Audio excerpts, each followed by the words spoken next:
प्रवासाला आपण करू शकत नाही, प्रवासा करतच आला त्याच्याबद्दल नाही आपण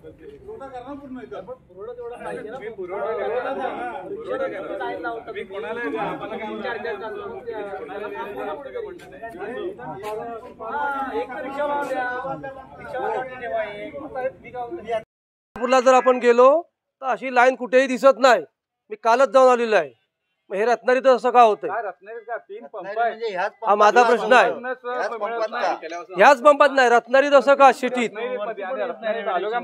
म्हणजे ह्याच्यात काय जागरूक नाही काय कोण? रत्नागिरी सिटीमध्ये होते 3 पंप आहे। सगळ्यांनी आवाज उठवला पाहिजे। कोल्हापूर, सांगली, मिरज इकडे काल मी गेलेलो आहे, एकही पंपात लाईन नाही, 4 नाही तर 5च गाड्या आणि पटापट भरून जात आहे। हे रत्नागिरीत का असं होतं? तुम्ही आला ते तुमचं अभिनंदन केलं पाहिजे। तुम्ही दखल घेतली म्हणून पहिली तुमचं अभिनंदन आहे पाहिजे। काय माहिती हे अधिकारी कोण काय बोलत नाही, काय नाही। अधिकाऱ्यांचं पण काम आहे, बघितलं पाहिजे। नाहीतर सीझन पुढच्या 2 पंप बंद करा, एकच चालू ठेवा। प्रतिनिधीचं पण काम आहे, मग 2-2 लाईन लावून यांचं काहीच हे नाही। पण आम्हाला एवढे सूचना तरी केली पाहिजे, गाडी दिवसानं 2 तरी आल्या पाहिजेत। रिक्षावाला काय करतो, आज बँकेचं लोन आहे त्यांच्यावरती, कुटुंब आहे, काय करणार ते सांगा मला। कसं लोन फेडणार सांगा मला।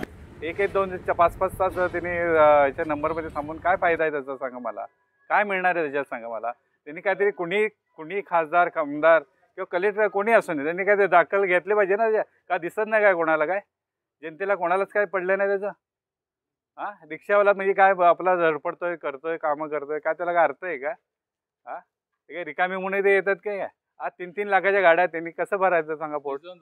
हा, आज सीझनच्या वेळेला तुम्ही 4-4 तास काढत असाल तर काय करायचा अर्थ आहे? मग सीएनजी कशाला तुम्ही हे केलात? सीएनजी आणायचंच नाही ना तुम्ही। सीएनजी आणलं नसतं पेट्रोलचं काय भागलं असतं ना त्यांचं। रिक्षावाला 12 महिने यांच्याकडे